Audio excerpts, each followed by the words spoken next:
good morning. Let's get started. Okay. Let's continue on the complex number here. And very quick review. Okay, so the complex number, it's a very different number from the real number because the way it's presented, it has two parts. There's a real part, there's an imaginary part. An imaginary part coefficient essentially is this j equal to square root of -1. And that's not something that the real number we have ever seen before, right? We can always illustrate a complex number in the so-called complex plane. The complex plane is very much like XY coordinates plane. It has a real axis. Okay, so this is called as real. It has an imaginary axis. So that's how you can plot the location of this complex number in the complex plane. So we talked about operations such as addition, subtraction, multiplication, and division of complex numbers. Right. So let's continue from there. We're looking at this so-called polar form of complex number.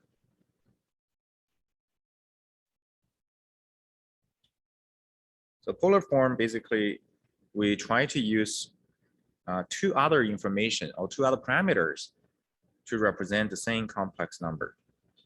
One of the parameter is the theta. So that's the angle from the real axis to where this complex number is. And the other parameter is the magnitude, or we call it modulus, right? Modulus of this complex number. So we define R equal to the modulus, and theta is defined as the angle at it here. So theta basically is tan inverse B over A. And we said theta is between -pi and pi. So theta essentially is called the argument. Right? So with this introduction of the two new parameters, then your A is like the x coordinates is R cosine theta. And B is like the y coordinates, which is R sine theta. So your complex number Z, instead of using A and B to describe this number, you can use R and theta now.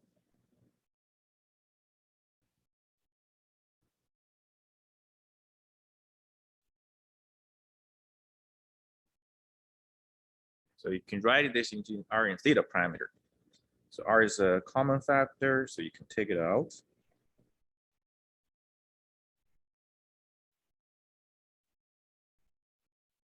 So this is called the polar form of the complex number.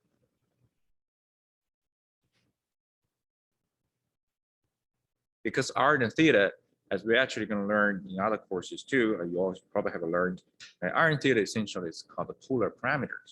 Right? So let's take a look at the quick example. Let's say you have a complex number, which is 1 plus j. So in this case, essentially A equal to 1 and B equal to 1. So if I apply the formulas for R and theta, okay, I can quickly find the R is absolute value of this, which is √2, and theta equal to the tan inverse A over B, B over A, which is 1 over 1, so 45 degrees, so pi over 4. So finally, you can rewrite the Z as √2 cosine pi over 4 plus j sine pi over 4.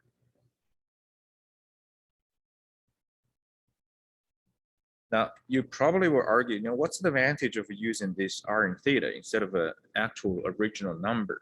Okay. It's, as a matter of fact, you can see you have more writings here than original 1 plus j, right?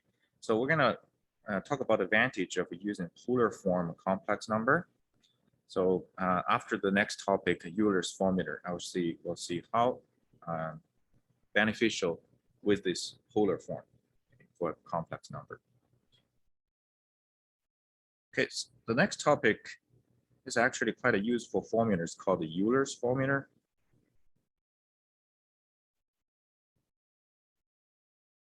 Euler is a very successful and prolific mathematician. Now, there are many theories, many numbers, named after Euler. So this formula is also named after him. Here is the formal definition. So we let z equal to x plus jy. Here is a complex number, an arbitrary complex number. Then Euler's formula is given as the following expression: e to the power of z. Basically, you're taking exponential operation, e to the power of this complex number z. Of course, z is x plus jy. And then we can use the formulas for exponential power. So e to the power of a plus b equal to e to the power of a times e to the power of b. So that's e to the power of x times e to the power of jy.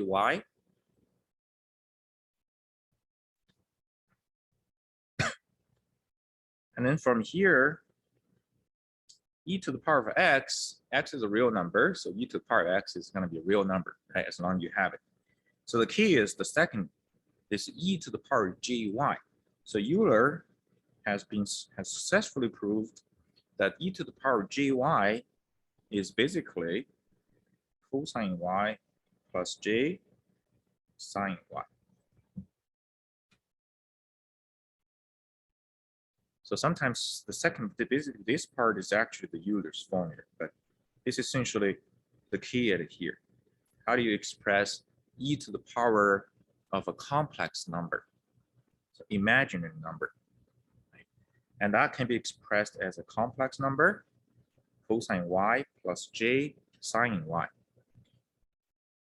I'm not going to provide the proof at it here. You can take a look at lecture notes. In my lecture notes, I do have quite detailed proof. Okay.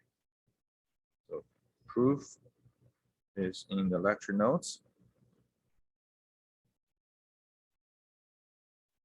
So take a look at that proof. So what I want you to remember or memorize is this simple formula. So what is e to the power of an imaginary number? You can write it as a traditional complex number format, real plus imaginary part, but it's in terms of cosine and sine. Okay, yeah. So we'll look at a little more here in terms of Euler's formula, but let's take a look at a couple of examples and or applications for Euler's formula. So for example, okay, sometimes we see an operation like this. So let's say we have a e to the power of jy, that complex number, the imaginary number, and then plus e to the power of negative jy. Okay. So let's see what does that give us. Then I'm going to apply the Euler's formula at here. So the first e to the power of gy, you have cosine y plus j sine y. And for the second term, you have a cosine negative y plus j sine negative y. Right? Because the term associated with j, one is y, the other is negative y. Right? So according to the Euler's formula, that's how you replace the y. Cosine is an even function, so cosine negative y is cosine y. So you get 2 cosine y. Sine is a odd function, so you get sine negative y is negative sine y. So these two terms will actually cancel out. So you end up with just 2 cosine y. So now you have an expression for the trigonometry function cosine y in terms of this complex number. And that is 1/2 times e to the power jy plus e to the power negative jy. So we establish an identity between the traditional trig function cosine y and this exponential to the power of a complex number. Again, the question is, how is that going to be useful? And actually it turned out to be quite useful in many, especially in later when we learn Fourier series, frequency response. Often in time, you use this identity to help you to prove something or to show something. So similarly, we can also establish a connection for sine y. So if I do this operation, e to the power jy minus e to the power net to the negative jy, I will get 2j times sine y. So that basically gives me sine y equal to 1 over 2j e to the power jy minus e to the power negative jy. All right, so these two expressions or identities are direct results of the Euler's formula.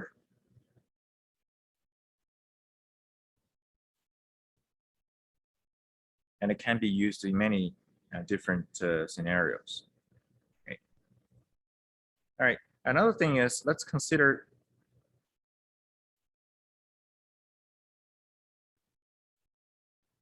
and consider another case. So let's say, for example, let's consider a complex number, z, which is given as r times cosine omega t plus j sine omega t. So let's suppose you have a complex number written in this format. So apparently you can see, I mean, this is in the polar format, right? It may not be very obvious, but essentially the theta here is equal to omega t. If you replace omega t with theta, that's exactly the polar form of a complex number. Then, according to the Euler's formula, right, so the terms in the bracket, cosine theta plus j sine theta, or cosine omega t plus j sine omega t, according to Euler's formula, you can written as e to the power j theta, or e to the power j omega t. So this term here, e to the power j omega t.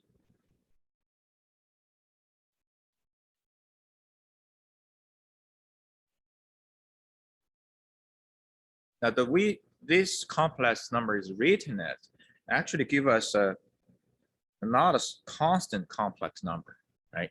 If you change the t, let's say assuming r and omega are constants, then once you change the t, then you get a different complex number basically, right?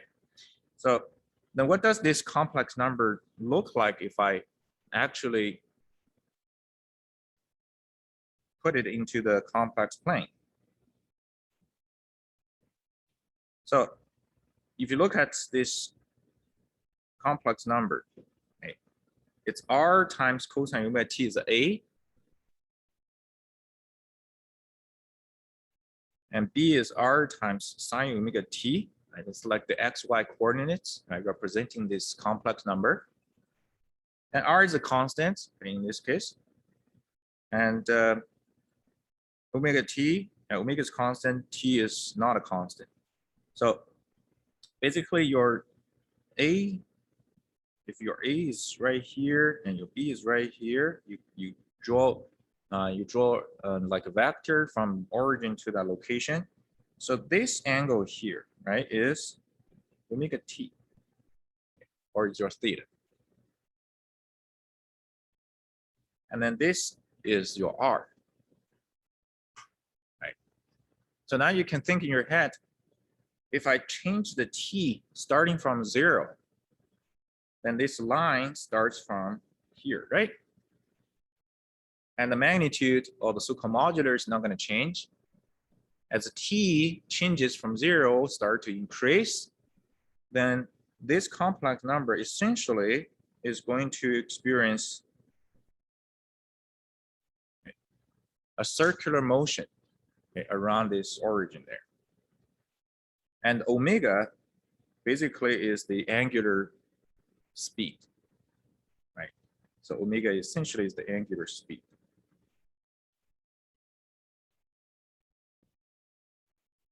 Okay. So now you go back to this expression, right? Whenever you see a complex number that is actually in the format of r times e to the power j omega t. So what coming to mind is actually this is, as long as you know r is a constant, it's a number or it's a point, maybe a particle. It's actually moving in a circular motion, right? Units around this circle with a radius of r with angular speed of omega. Good. Yeah. Okay. So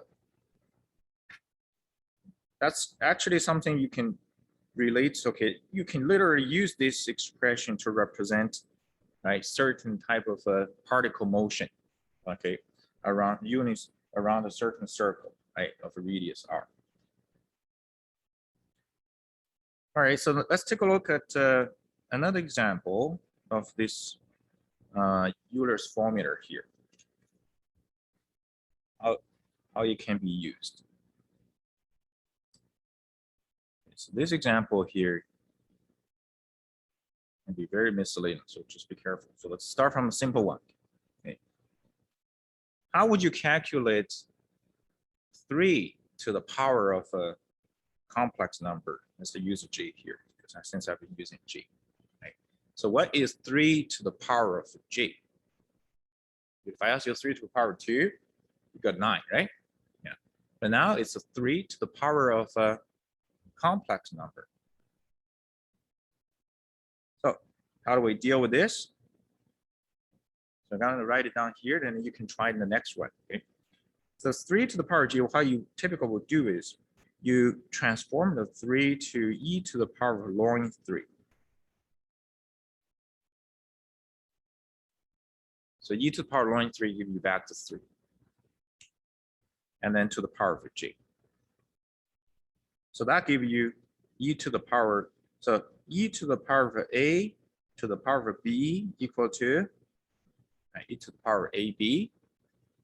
So that gives you e to the power of j times ln 3.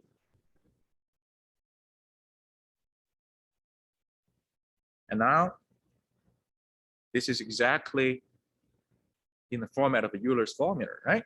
So this is e to the power of j times y. Y here is ln 3. So I can make use of the Euler's formula. So give me cosine ln 3 plus j sine ln 3. And you can calculate using your calculator, and you could get the number, right, for the real part and the imaginary parts. Okay, so that's 3 to the power of j. Good. And second example, how about j to the power j? So j is the imaginary number, square root of the -1, right? So what is square root of -1 to the power of a square root of -1? Okay. So in the past, this is unheard of, right? But now with the Euler's formula, you actually will be able to calculate what this is. Okay. So here's a hint.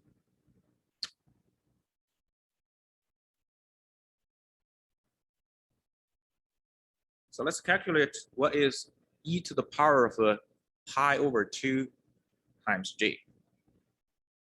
So e to the power of pi over 2j, according to the Euler's formula, is cosine 2 pi plus j sine pi over 2.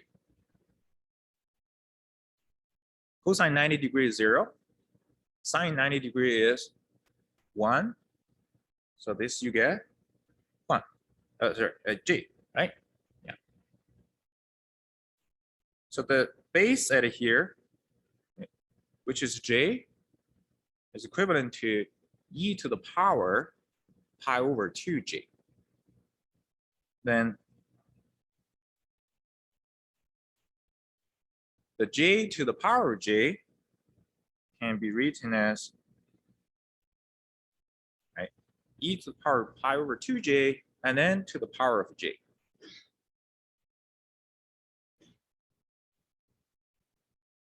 So now I can make use of that formula over there. So e to the power a to the power b is e to the power a times b. So that gives me e to the power pi over 2j times j. And j times j is -1. So you get e to the power negative pi over 2. And now you can calculate this as a real number, right? So j to the power j give back a real number. That's interesting, right? Never expect that. Okay. So you look at the first question, the second question here, the first example, second example. When you see this sort of a tricky exponential, right? The common way of thinking is you want to, so first leave the power term as it is. You don't touch the power term, okay? But you change the base 3 and j at here into an exponential format, okay, e to the power of something.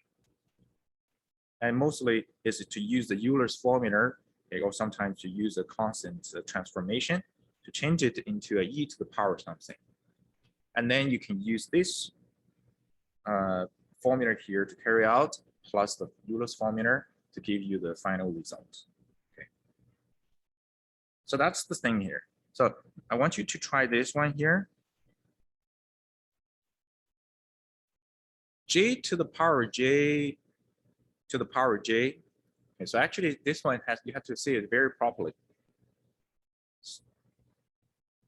This is j to the power of j to the power of j. Okay. Because last year, I remember a couple of years back when I teach this example, I was even confused how to deal with these kind of things here. So let me ask a question first. Is this the same as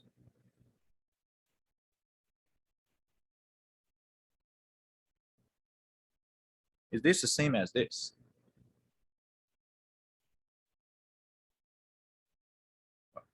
Good. It is no, because I was thinking that they're the same actually a few years back, right? So they're actually not the same. Okay. So this one here, like this one here, technically, you know, you have to calculate j to the power of j first, and then do the rest of the calculation. Okay. But this one here, you calculate what's in the bracket first, and then to the power of j. Okay. So I leave it as an exercise for you to practice, and we'll see how it is. Okay, it's a little bit relatively difficult ones compared to the other two. So practice yourself. Any questions on this one? Yeah. Okay, good. There's a question mark, so we can come back to this next. So that's Euler's formula, okay, and then you can see how the Euler's formula can benefit in some of the areas here. Now, what are other benefits of Euler's formula? I'll give you another benefit of Euler's formula, and then we'll see, and then we can proceed from there. So another advantage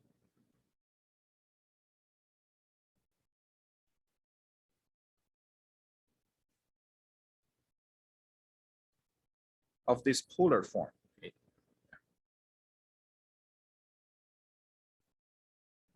Let's do this using an example. Okay. So for example, you have a z equal to a1 plus jb1, and you have a z2 equal to a2 plus jb2. And if you're required to calculate, for example, Z1 times Z2, and then also you may be required to calculate Z1 over Z2, so the multiplication and division, right? If you never learn a polar form, never learn of a Euler's formula, so then what you typically would do, you just multiply them out, you divide them out, right? Which is the classical approach we learned in the previous lecture. However, right, we can certainly make use of this polar form. So let's say, for example, the first Z1, if it's written as R1 EJ theta 1. And the second one can be written as R2 EJ theta 2. So you're writing this complex number in the polar format. Now let's take a look at how does it affect our multiplication and division if I use the polar form. So R1 EJ theta 1 times R2 EJ theta 2. That's multiplication. Then you multiply the real part, the magnitude, R1 and R2 together. The two exponential term is e to the power j theta 1 plus theta 2. That looks much simpler, right, in terms of computation than traditional multiplications, because so many multiplications you have to punch your calculator. And the division is also similar.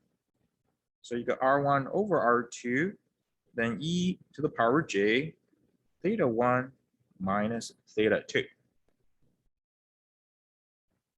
So you look at the computation in here. Technically, you're only calculating one multiplication, one addition.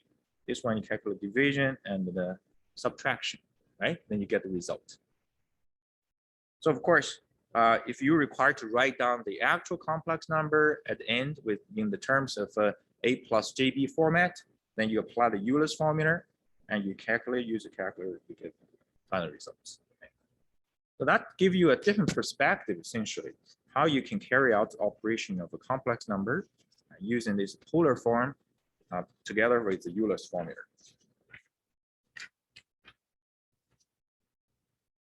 Okay. Any questions on this particular part? Oh.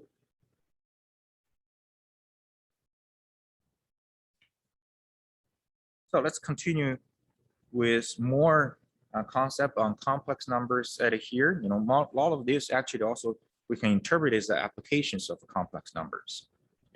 So the next topic is phasor.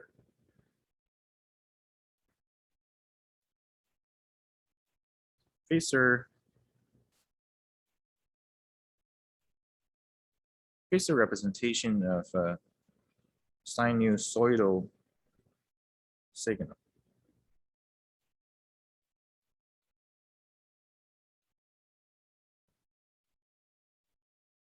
So when I say sinusoidal signal, it doesn't necessarily mean it's just a sine signal. Sinusoidal signal oftentimes refer to cosine, sine, right? Because technically they are exchangeable. So the idea is we want to find a different representation for the sinusoidal, which is called the phasor representation. So let's look at the concept. What is a phasor? Okay, how we can represent a sinusoidal signal using the phasor concept. Okay, so first of all, we have to be clear that any complex number, right, can be written as this, as we just learned.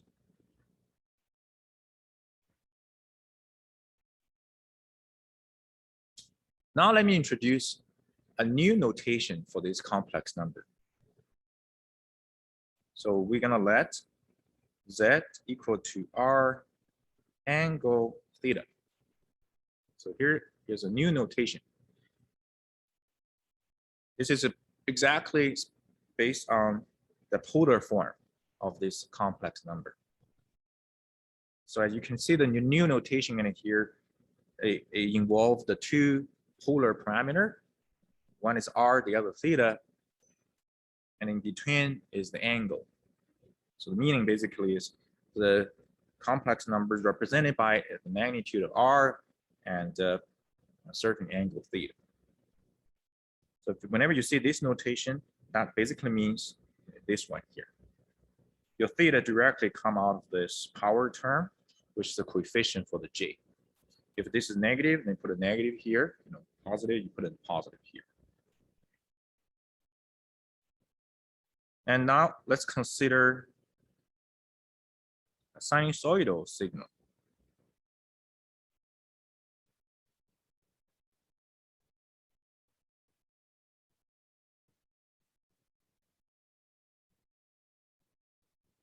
This is a general representation or general notation for an arbitrary sinusoidal signal. Any questions? Good. All right, so you look at the writing of this sinusoidal signal here. This is what exactly I'm writing as cosine instead of sine. It has a magnitude A, right? It has the so-called phase. So A is amplitude. Omega is the angular frequency.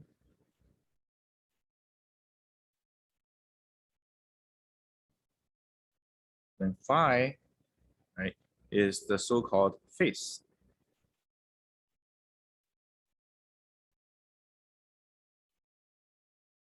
Right. So if you use any software to plot it, so you're going to see the amplitude of A starting with a phase angle phi, and then moving at a certain period determined by the angular frequency. Right. So that's all you need to determine a sinusoidal signal. So now let's take a look at, I'm going to relate this expression here to the complex numbers that we have just learned. So here's what we're going to do, okay?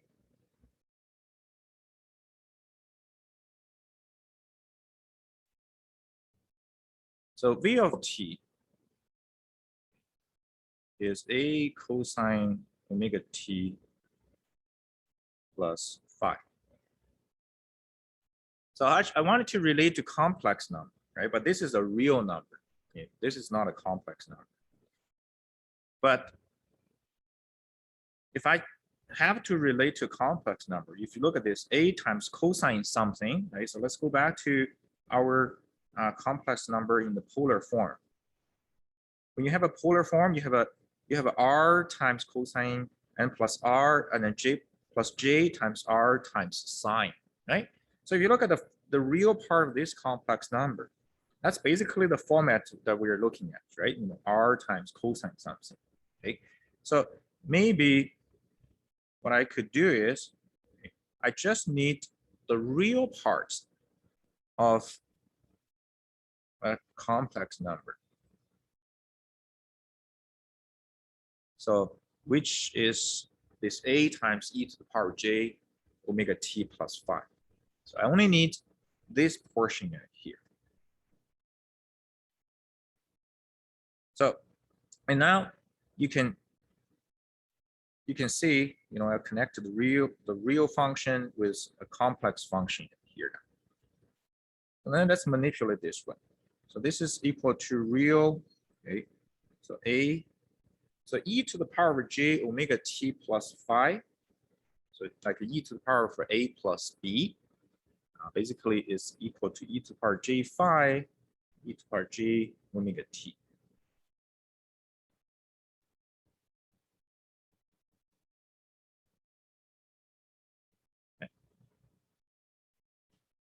Okay.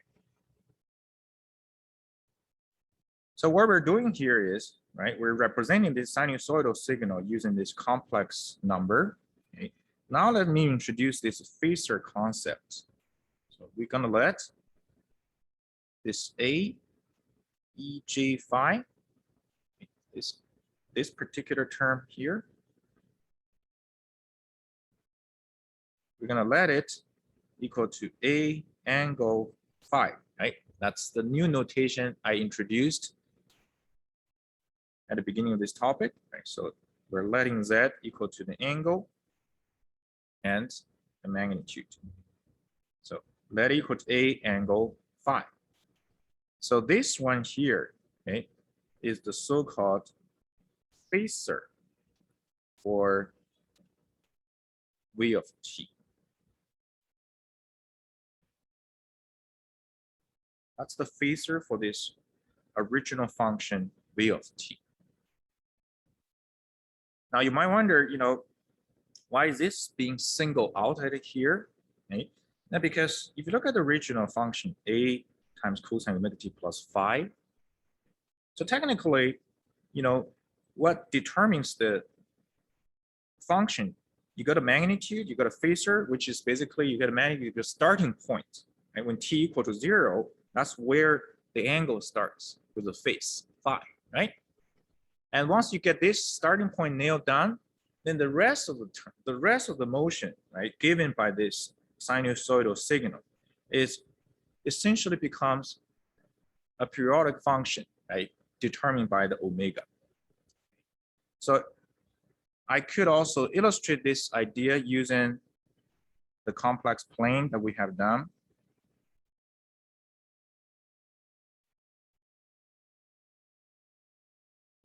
Here's a complex plane, right? First, I can draw the phasor out, draw this complex number based on the phasor. So this is phi, this is A. So together, this is AJ phi. This is your phasor. Okay. And then if you're required to illustrate the cosine original function V of t, so technically what you're doing here is very similar to the illustration phasor here. You start with the phi, then at any other time moment, after a certain time moment, which give you an additional more angle of omega t, right? So maybe at t, at the time t, so remember, this is your starting point phi. And after this much of a t, and you have this omega t at here. So this new location, right, is your, technically using this is EJ phi EJ omega t. So this portion, so basically the expression over here, right, the expression over here can be illustrated using the complex plane like this. Then what is V of t then, right? What is V of t? So if what I draw here representing this complex number, then V of t, according to the writing, right, is the real parts, of this complex number. So if you look at the complex plane, where is the real part? This is the real part. So whenever you find the new current location for the complex number, then you drop it to the real axis, or the real axis, which is this axis here. You get the real part, and that real part is this V of t. So let me show you an animation here.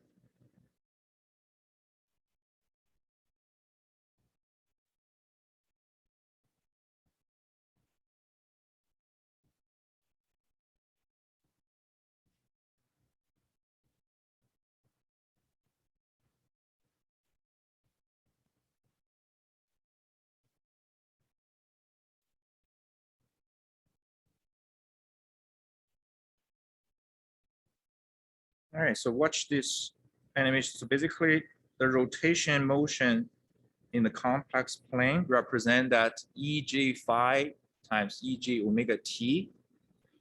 And you look at that projection of this vector, or you just call it vector, right? Of this complex number in the real axis plane. And then the plotting of that continuous change of the real part is given to you is that sinusoidal or cosine function. Right? Yeah. So that's a connection between this writing and the original cosine sinusoidal function.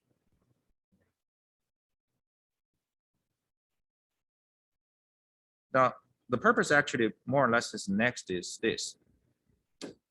I want to use the phasor representation, okay, to do some manipulations when we adding up two sinusoidal functions. Okay, so let's take a look at example.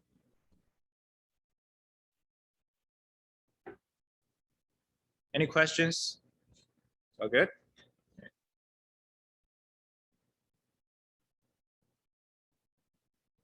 So let's say you have two sinusoidal function with the same frequency, except different magnitude and phase.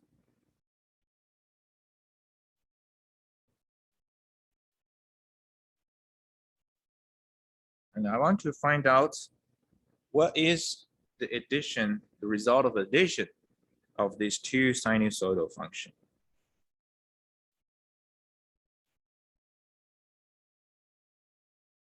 Okay.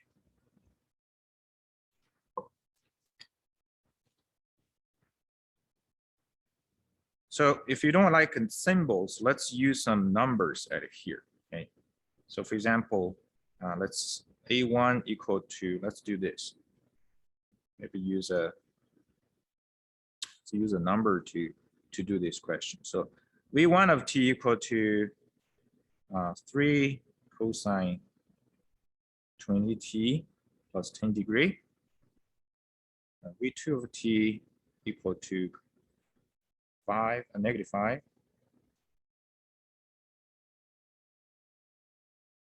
cosine 20t minus 30 degree. Let's use this as a real example to go over this. So whatever we're going to do next, okay, you have to be very cognizant is that the two functions, okay, only works when they have the same frequency. Okay, if they're different frequency, then whatever we're doing next just doesn't actually work. Okay. All right, so we're trying to do V1 of t minus V1 of t plus V2 of t.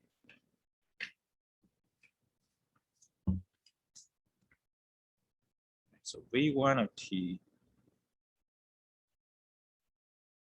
plus V2 of t. So now I'm going to introduce the phasors concept, and together with a complex number, okay, to carry out this computation. Each one of them is a sinusoidal function. Then I'm going to introduce, right? I'm going to rewrite it using the notation that we have introduced over here. Whenever you have a sinusoidal, you can use this the real part of a complex number, right, representing the same sinusoidal function. So the first one here is the real part, okay? Magnitude is 3 e to the power of a j 20t plus 10 degree. Okay, that's the first sinusoidal. And the second one here is magnitude is negative 5, and it's to the power e to the power j 20t minus 30 degree.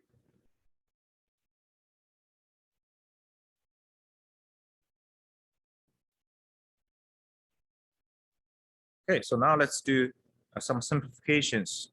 Okay. The first term is e to the power of j 10 degree, e to the power 10, e to the power j 20t. Second term, e to the power negative 30 degree, right? J 30 negative 30 degree, this is negative. Then e to the power j 20t. So we're separating the phasor out with the omega term. So you got basically common factor, right? E to the power j 20t is a common factor. And so real part, take the common factor out.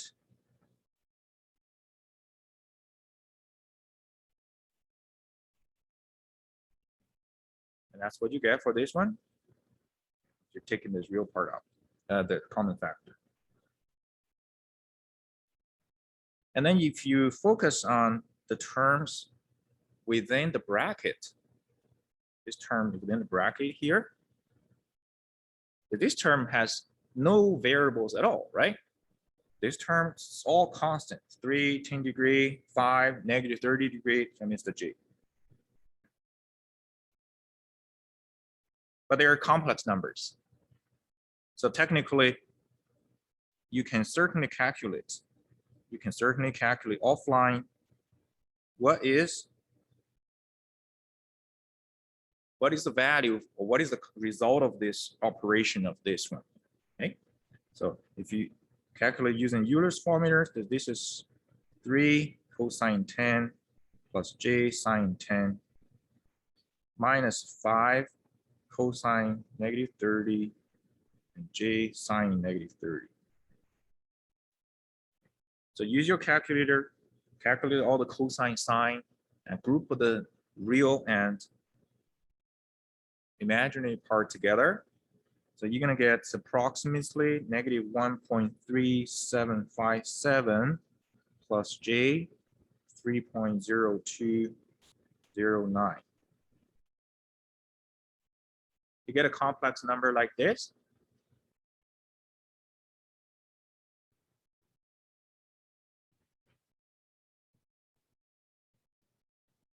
Once you're at this stage, the next step you have to do is we want consistency. So you can see here, this is written in a polar form. This is written in a traditional form. So I want to transform this complex number into the polar format. So we want to transform it into R, E, J, phi type of formats using magnitude and angle. So now you get, so what's R? Because you got the complex number right here. So R is just the square of first term plus the square of the second term. So that's approximately 3.32. And what about phi angle there? Phi angle, that's tan inverse B over A. So this is your B, this is your A. So that's tan inverse negative 3.0209 over 1.3757. All right, so here is a red alert. Many students will probably make a mistake. The mistake is you trust your calculator too much.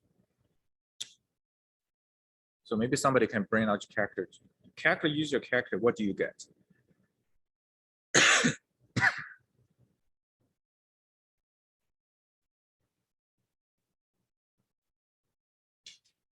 Inverse 10 of these two numbers, negative.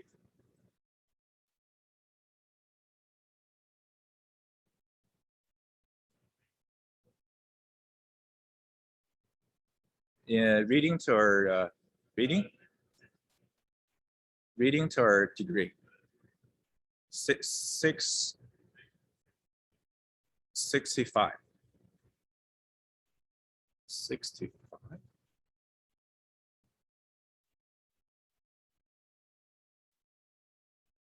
Expecting different number, but anyway, so that number is still wrong. So, so the reason I'm saying this is, when you see a negative, your calculator probably will give you maybe a negative value, okay? But what I want you to actually do is, okay, you need to find the actual angle based on the location, because you see your B is positive number, A is a negative number, right? So B is the imaginary part. B is here, 3.02, for example, and A is negative 1.37. So here is your actual location of this complex number. So your angle should be from here to here.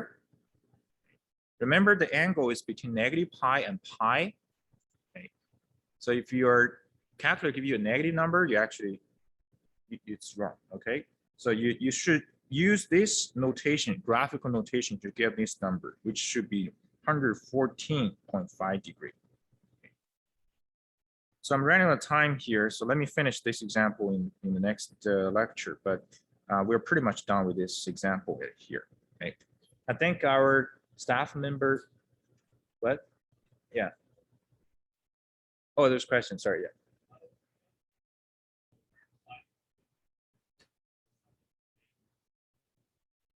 If you just sum the phase, yes. I mean, what I'm going through here is to show you the details here, right? But in the future, when you add this, technically, you're just basically summing up the phasors here. Yes, good. So I think we're handing out, what is that, the iron pin, right?